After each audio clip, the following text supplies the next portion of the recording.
Hi friends, ఈరోజు మా lunch special ఏంటో చూపిస్తాను చూడండి.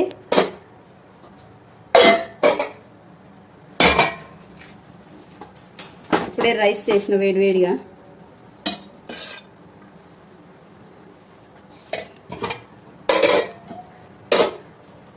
ఇక్కడ వచ్చేసి ఏంటంటే ఇగో సొరకాయ పప్పు చేసిన ఈరోజు.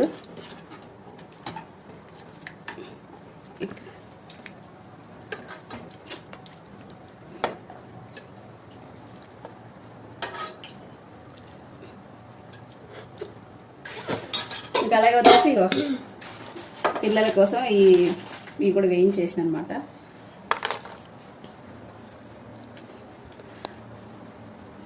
కాలుతుంది రోజు ఇట్లా కాలే వీడియోలు ఎట్ట చేస్తారో కానీ ఏమో కాలుతుంది. ఇది ఫ్యాన్ దగ్గర పోతే కానీ కూల వెళ్ళదు లేదు. సరే ఒక ముద్దని దీన్ని ట్రై చేస్తా.